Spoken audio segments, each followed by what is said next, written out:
Bismillahirrahmanirrahim. Öncelikle 3 ayların rahmet ve merhamet mevsiminin ümmet coğrafyası için hayırlara vesile olmasını diliyor.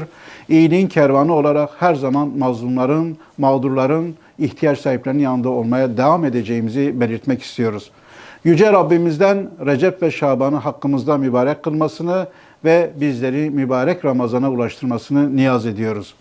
Bu mübarek zaman diliminde dua ve yardımlarımız yeryüzünün her tarafındaki mazlum ve mağdur kardeşlerimiz için olmalı.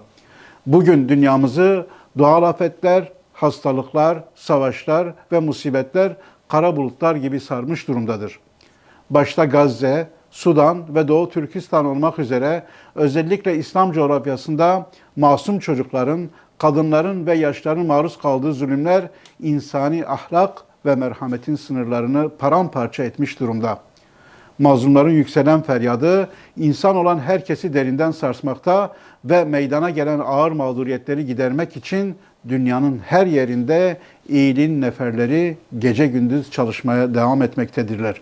Hayırseverlerimizin bağışları ile merhametin kuruduğu her coğrafyada umudu yeniden yeşertmek için bu mübarek zaman diliminde daha gayretli olmayı hedefliyoruz.